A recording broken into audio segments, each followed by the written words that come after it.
5. The next moment, James was running back towards the house as fast as he could go. He would do it all in the kitchen, he told himself. If only he could get in there without Aunt Sponge and Aunt Spiker seeing him. He was terribly excited. He flew through the long grass and the stinging nettles, not caring whether he got stung or not on his bare knees, and in the distance he could see Aunt Sponge and Aunt Spiker sitting in their chairs with their backs towards him.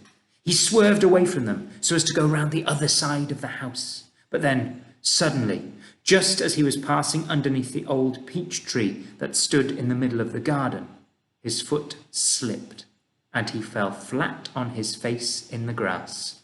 The paper bag burst open as it hit the ground, and the thousands of tiny green things were scattered in all directions. James immediately picked himself up onto his hands and knees and started searching around for his precious treasures. But what was this? They were all sinking into the soil. He could actually see them wriggling and twisting as they burrowed their way downward into the hard earth. And at once he reached out a hand to pick some of them up before it was too late. But they disappeared right under his fingers. He went after some others, and the same thing happened. He began scrabbling around frantically in an effort to catch hold of those that were left, but they were too quick for him. Each time the tips of his fingers were just about to touch one, they vanished into the earth. And soon, in the space of only a few seconds, every single one of them had gone. James felt like crying. He would never get them back now. They were lost. Lost forever. But where had they gone to? And why in the world had they been so eager to push down into the earth like that? What were they after? There was nothing down there. Nothing except the roots of the old peach tree, and a whole lot of earthworms and centipedes and insects living in the soil. But what was it that the old man had said? Whoever they meet first, be it bug, insect, animal or tree, that will be the one who gets the full power of their magic.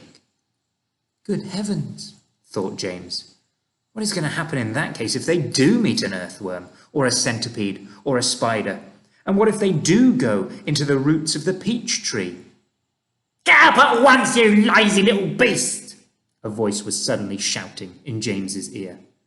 James glanced up and saw Aunt Spiker standing over him, grim and tall and bony, glaring at him through her steel-rimmed spectacles. Get back over there immediately and finish chopping up those logs, she ordered.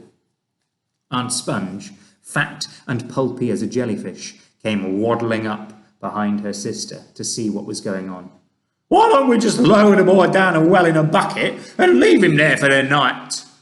She suggested. That ought to teach him not to laze around like this the whole day long.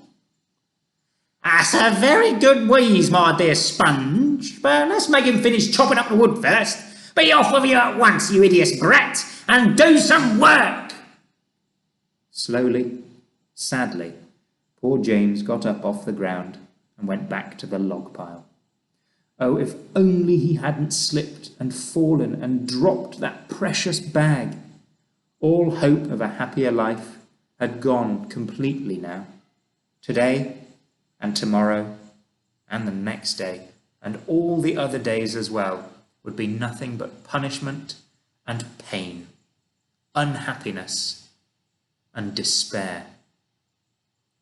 He picked up the chopper and was just about to start chopping again when he heard a shout behind him that made him stop and turn.